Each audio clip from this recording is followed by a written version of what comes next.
Indonesia, salam Nusantara dari Sabang sampai Merauke, dari Miangas sampai Pulau Rote. Mantala iman kita, mantala kasih kita, mantala pengharapan kita, tentunya dalam Yesus Kristus menjadi Tuhan dan Juru Selamat kita dan Juru Selamat dunia. Jangan katakan bahwa Yesus itu bukan Tuhan, jangan katakan pula bahwa Yesus bukan Juru Selamat, Dia adalah Tuhan, Dia adalah Juru Selamat. Kalau engkau percaya, engkau akan diselamatkan, engkau tidak percaya, engkau akan dihukum.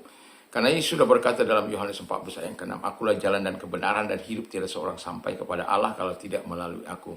Dan juga kita mengatakan dengan jelas dalam Kisah Rasul 4 ayat 12, dan keselamatan tidak dalam siapapun juga selain dalam Dia, Yesus Kristus. Karena di bawah kolong langit ini tidak ada nama lain yang diberikan kepada manusia yang olehnya kita diselamatkan. Dan juga Paulus mengatakan dalam Kisah Rasul 16 ayat 31, percayalah kepada Tuhan Yesus Kristus maka engkau akan diselamatkan, engkau dan seisi rumahmu. Mantap! Saya mengucapkan selamat sore bagi kita semuanya. Semoga tetap semangat dari Tuhan, semangat dari Roh Kudus, semangat dari firman, semangat dari iman dan doa senantiasa menyertai kita. Dan damai yang daripada Allah yang berlimpah-limpah itu dan kasih karunia terus yang luar biasa itu terus kita nikmati dari dalam kehidupan kita. Puji nama Tuhan. Sebelum kita mendengarkan firman Allah, mari kita berdoa. Buat kekasih-kekasih kami, ibu bapak kami, rekan-rekan sebaya, orang-orang muda yang mungkin satu dua masuk yang ingin tercerahkan juga Tuhan berkati. Dan Tuhan tolong segala pergumulan kami sebagai orang tua juga Tuhan memberkati. Sehingga Tuhan menolong kami keluar dari segala kesulitan-kesulitan yang mungkin mereka alami. Terima kasih Bapak, kami bersyukur dalam nama Yesus. Haleluya. Amin. Saya akan membahas firman Allah dalam Efesus 4 ayat yang ke-11 dan 12. Demikian bunyi firman Allah. Dan ialah yang memberikan rasul-rasul maupun nabi-nabi dan pemberita-pemberita Injil maupun gembala-gembala dan pengajar-pengajar untuk memperlengkapi orang-orang kudus bagi pekerjaan pelayanan bagi pembangunan tubuh Kristus. Kalau Anda baca dalam 2 Timotius 3 ayat 16 dan 17, all scripture is given by inspiration of God and is profitable for doctrine, for reproof, for correction, for instruction in righteousness, that the man of God may be completely equipped for every good work. Jadi bahwa segala tulisan yang diilhamkan oleh Allah memang bermanfaat untuk mengajar, menyatakan kesalahan, memperbaiki kelakuan, dan mendidik orang dalam kebenaran. Supaya tiap-tiap manusia kepunyaan Allah itu diperlengkapi untuk pekerjaan yang baik. Jadi kita gereja punya tanggung jawab untuk memperlengkapi jemaat supaya mereka berada di dalam kehidupan yang sungguh. Dan pilar yang ketiga ini adalah bagian untuk melengkapi jemaat. Jadi kalau dalam visi itu kan saya menyebutkan dengan jelas bahwa jemaat bertumbuh secara kualitas maupun kuantitas. Ya. Dari pilar ini melengkapi dan menjadi teladan kasih kepada jemaat agar jemaat dapat bertumbuh ya secara kualitas maupun kuantitas. Jadi tujuan mengapa saya harus membuat jemaat itu harus bertumbuh supaya kita bisa melengkapi mereka dan kemudian memuridkan mereka, mendewasakan mereka, lalu kemudian mereka bisa menjadi alat di tangan Tuhan. Kita tidak ingin menjadi ada jemaat yang hanya jadi penonton. Kita ingin jemaat itu menjadi pemain semuanya. Yang tadi tidak berguna menjadi berguna, yang tadi hanya datang dia terlibat. Walaupun mungkin hanya nyapu gereja atau membesuk dan lain sebagainya. Jadi itu gunanya kita memperlengkapi jemaat, bukan untuk mengeksploitasi atau memanfaatkan, tapi dalam rangka melatih mereka untuk cinta kepada pekerjaan Tuhan, untuk cinta Tuhan setelah mereka melihat contoh teladan yang kita buat Dan itulah pentingnya kita memberikan teladan itu. Jadi agar dapat bertumbuh, tentu kita menginginkan secara, ya tentu kalau disuruh memilih, kita akan memilih mereka bertumbuh secara kualitas dalam firman Allah, ya, sehingga mereka akan menjadi serupa dan segambar dengan Tuhan. Ketika kita sebagai orang yang sebagai bapak rohaninya lah katakan, sebagai gembalanya lah katakan, kita tentu akan menjadi bersuka cita ketika mereka bertumbuh, ya, dalam kualitas iman mereka. Dan ketika mereka bertumbuh dalam kualitas iman mereka, sehingga mereka juga akan, saya yakin dan percaya, ketika mereka bertumbuh dalam kualitas iman yang sesungguhnya, menjadi dewasa, bertumbuh dalam firman Allah, hidup dalam kebenaran, hidup dalam kekudusan, maka mereka akan menjadi lebih bergairah untuk terlibat dalam pelayanan ini.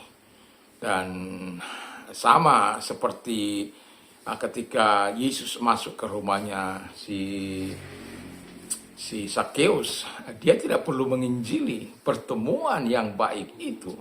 Dia tidak perlu Yesus katakan, kamu Sakeus ya, kamu harus datang dulu, kamu harus bertobat supaya aku datang ke rumahmu. Tidak. Bahkan Yesus katakan, aku mengetuk-ngetuk.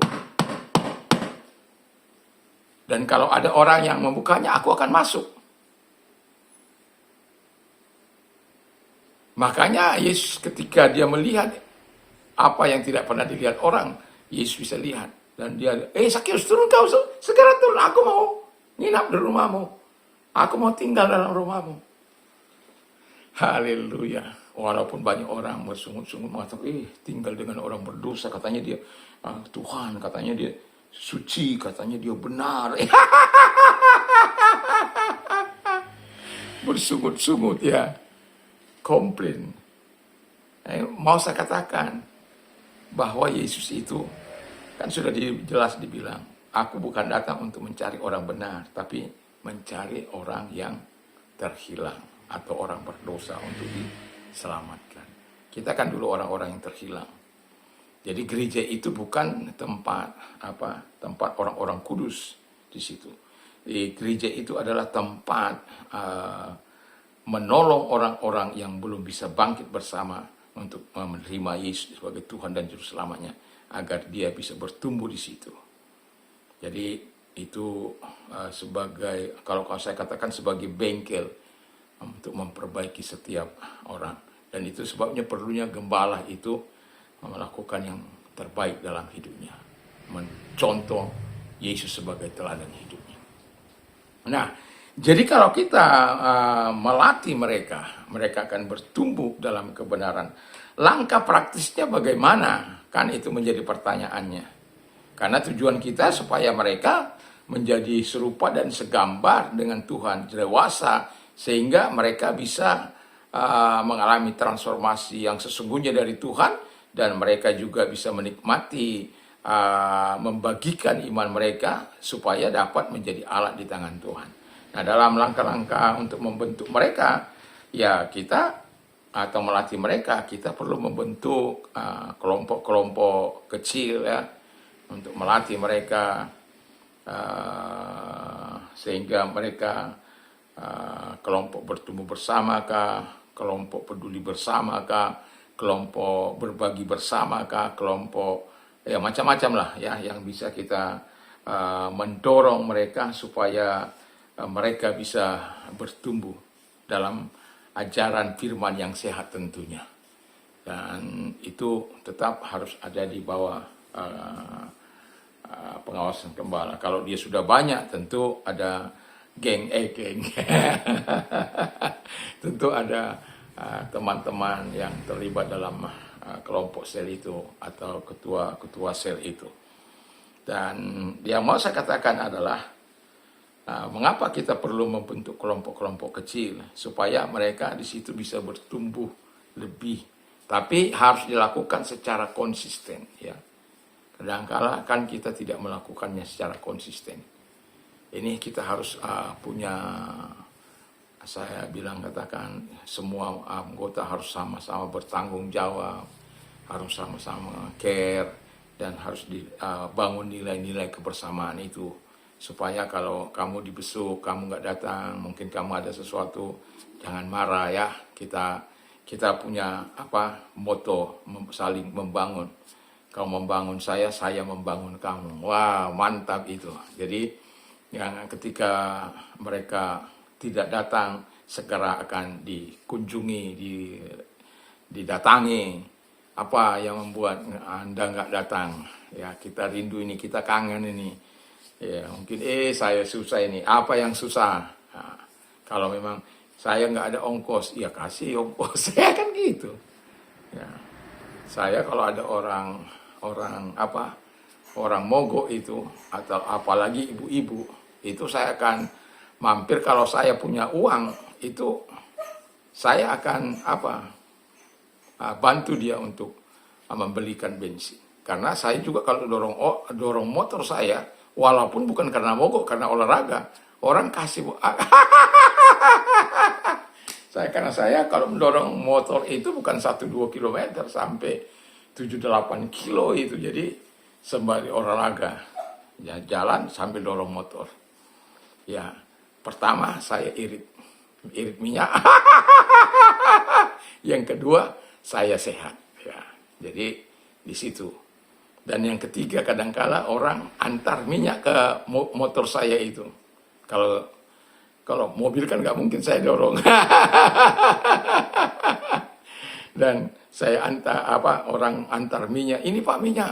Padahal motor saya itu penuh, ya. Motor saya penuh. Jadi enggak, ini penuh. Sampai enggak, terima aja Pak gitu. Ya.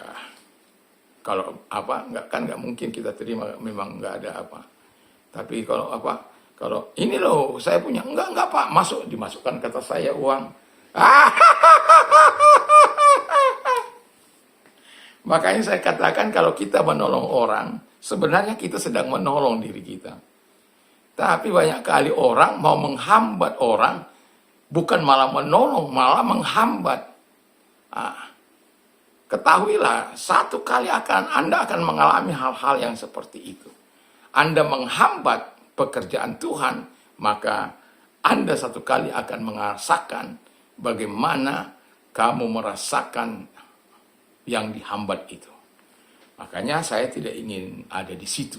Tidak ingin kalau Anda diberikan kepercayaan untuk menjadi pemimpin pusat, jangan menyusahkan, ya. Justru Anda harus mempermudah segala situasi. Jangan bersembunyi di balik ADART.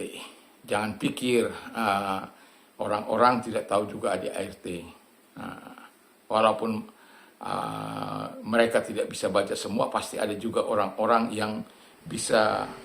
yang mendapatkan sesuatu mungkin dari yang mereka buat ADART itu. Karena waktu dia buat, ini kalau ini terjadi, ini saya buat begini, ini pasti ini terjadi artinya terjadi kesemena-menaan. Ini kata ini tidak perlu ditaruh dalam ADART. Anda itu, ya. Jadi memang Anda diberi hak untuk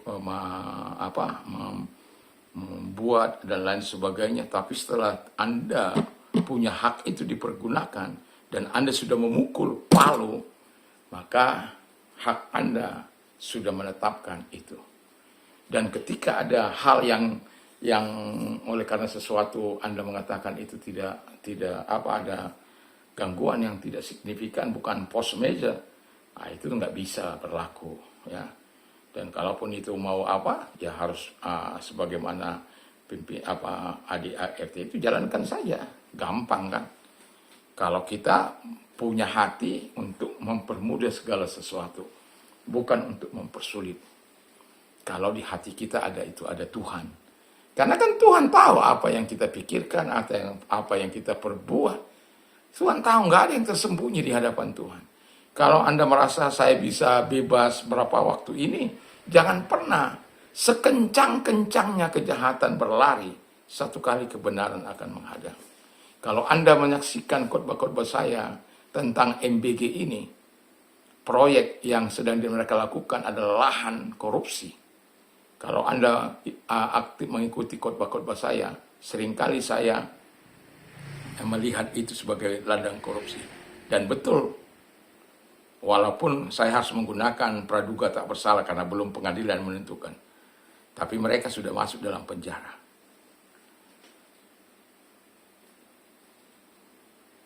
Kalau lagi saya lihat di medsos satu hari itu loh, dia dapat 1 M itu, waduh. Ya. Tapi begitulah. Nah, kita kembali ke laptop. Dalam rangka mendewasakan, itu kan tujuannya, mendewasakan supaya semua orang berpikir sesuai dengan aturan main. Tapi aturan main itu jangan sesuka-sukanya gitu. Bukan karena ada di situ lalu setelah dia menggunakan haknya, dia pikir lagi dia bisa menggunakan hak itu untuk berulang-ulang. Enggak. Anda sudah menggunakan, misalnya pengurus pusat ditentukan untuk mengurus ini, ya sudah dilakukan. Tapi kalau ada ART tidak mengatakan pengurus pusat untuk bisa membatalkan keputusan yang sudah, enggak ada itu pelanggaran. Ya.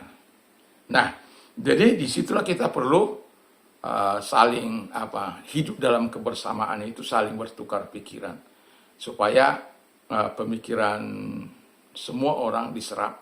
Makanya sebenarnya saya tidak suka untuk bersoal-soal itu. Makanya kalau ada persoalan-persoalan, saya tidak akan berhubungan dengan orang-orang yang tidak bisa mengambil keputusan. Saya akan hubungi orang-orang yang bisa mengambil keputusan, terutama ketuanya, supaya ketika kita terangkan, dia tercerahkan, ya saya berharap dia bisa mengambil keputusan yang baik. Gitu. Walaupun saya tertolak kadang-kala, ya sudahlah. Ya. Tapi kita harus tetap berjuang untuk hal yang benar. Nah, yang kedua, itu tadi, langkah praktis yang kedua adalah menolong orang yang tidak mampu. Artinya jemaat itu melalui hukum kasih, perhatian kepada orang-orang yang tidak mampu itu, yang mungkin di tetangga kita, sebelah kita, dan lain sebagainya, mereka kan tidak melihat Yesus. Tapi ketika Anda menyalurkan apa yang menjadi bagian Anda, mereka bisa nikmati, itu akan menjadi sesuatu yang sangat berarti bagi mereka. Saya pernah menginjili di jalan raya, lalu kemudian ketika saya belum kasih ini uang kepada dia, tapi saya sudah siap untuk memberikan. Saya bilang, apakah Anda mengenal Yesus Kristus sebagai Tuhan dan Juru Selamat? Itu dia bilang, makanan apa itu Pak?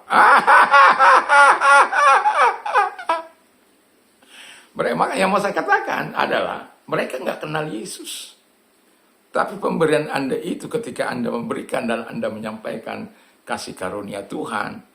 Nah, jadi Yesus itu adalah orang yang suka memberi. Jadi kalau orang percaya kepada Yesus, tidak memberi itu dipertanyakan. Pelitnya bukan main, itu dipertanyakan. Kami mendukung, walaupun gereja kami kecil, tapi kami mendukung juga rekan-rekan yang di ladang Tuhan, walaupun mereka saya kan nggak bisa ke kampung-kampung, nggak bisa ke pelosok-pelosok. Ya mereka ada di situ.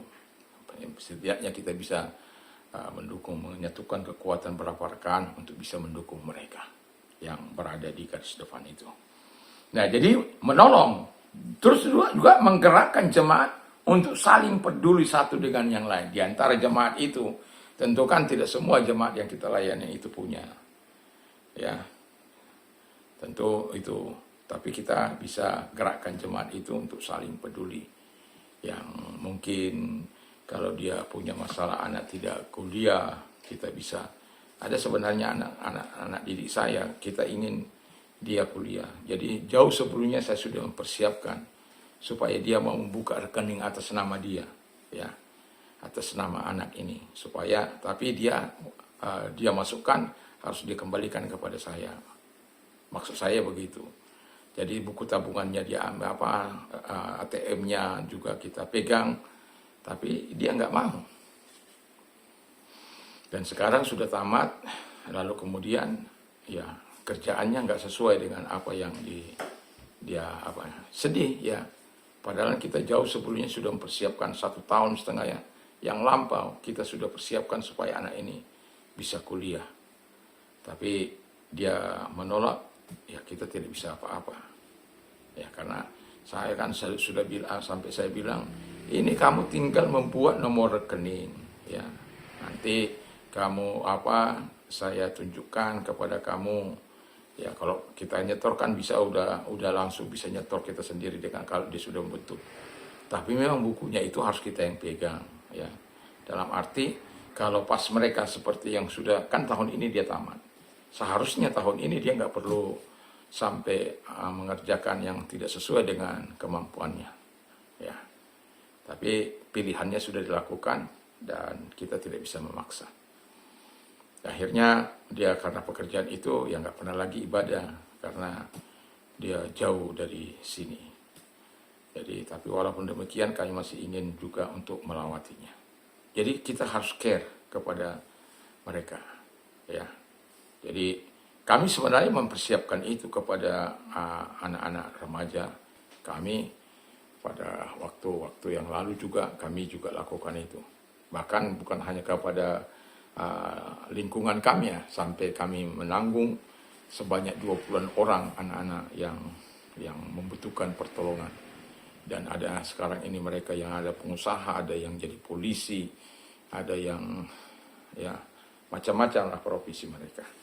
Tapi yang mau saya katakan, gereja harus peduli karena nanti ada dampaknya ketika kita menjadi kan ada bahwa gereja itu harus memberikan harapan kepada mereka. Nah, jadi itulah sebabnya kenapa kita harus peduli satu dengan yang lain. Yang keempat, langkah praktis, tetap saling mengasihi dengan kasih Kristus. Jadi baik gembala, baik umat, baik kita kepada jemaat, kepada orang lain, karena kita akan memakai mereka sebagai alat untuk menjangkau saudara-saudara mereka dengan kasih Kristus, dengan perbuatan nyata. Bukan hanya dengan kata-kata, tapi dengan perbuatan nyata. Dan semoga kita bisa menangkap apa yang saya katakan bahwa kita ingin 4 pilar itu. Yang pertama, bertumbuh bersama dengan Tuhan, melayani keluarga dengan kasih, melengkapi jemaat untuk bertumbuh dalam firman Allah. Dan besok itu menjadi berkat bagi komunitas. Ini masih tetap sambungan ya. Jadi pilar-pilar ini akan terus sampai nanti selesai. Dan kalau Anda mungkin bisa mencatat, ini nilai-nilainya ya. Jadi nanti sekalian saya akan merangkumnya menjadi satu di akhir secara singkat ya. Nah, jadi saya mau katakan kepada kita bahwa gereja harus peduli, jemaat harus peduli, keluarga harus peduli, pribadi harus peduli kepada lingkungannya, kepada anggota sesama anggota. Jadi kan firman Allah katakan supaya kita saling tidak jemu-jemu berbuat baik, terutama untuk teman-teman seiman kita. Jadi ada yang prioritas yang harus kita lakukan kepada teman-teman seiman kita. Tapi setelah itu juga Tuhan mau mengatakan untuk melihat, menjangkau keluarga-keluarga yang lain. Kiranya Tuhan Yesus memberkati kita, dan sebelumnya kita berdoa. Mari. Terima kasih Tuhan, kami sudah bagian yang ketiga ini, pilar yang ketiga ini Tuhan, untuk melengkapi jemaat Tuhan supaya mereka dapat bertumbuh, dan Tuhan dapat menggunakan mereka sebagai alat karena mereka telah bertumbuh dalam kedewasaan serupa dengan Engkau. Sehingga dengan keserupaannya dengan Engkau Tuhan, mereka bisa dengan sendirinya mereka akan bergairah untuk melayani Tuhan, melayani sesama. Terima kasih, kami bersyukur. Dan kalau ada yang sakit, arahkan tanganmu kepada Tuhan. Kita berdoa dalam nama Yesus, segala sakit penyakit mereka berita dalam keluar, dan oleh bilur Yesus engkau sembuh, oleh kuasanya engkau sembuh. Dan kalau ada hal orang-orang yang sedang mengalami masa-masa yang sulit dalam hidupnya, dalam nama Yesus saya mengatakan Tuhan masih sanggup menolong engkau. Jangan ambil jalan pintas, mari kita berdoa. Arahkan tangan kepada Tuhan. Lihat tangan-tangan yang diarahkan kepadamu, lakukan mujizat pertolongan kepada mereka sehingga mereka tetap bisa memuliakan engkau. Terima kasih, kami bersyukur dalam nama Yesus Kristus. Haleluya. Amin. Selamat sore, dan kalau kita nanti istirahat jangan lupa, mata saya ngantuk sekali nih. Jangan lupa untuk memperkatakan firman Allah, membaca firman Allah, sehingga kita tetap mendapatkan kekuatan dari firman itu. Mantap, mantap, mantap.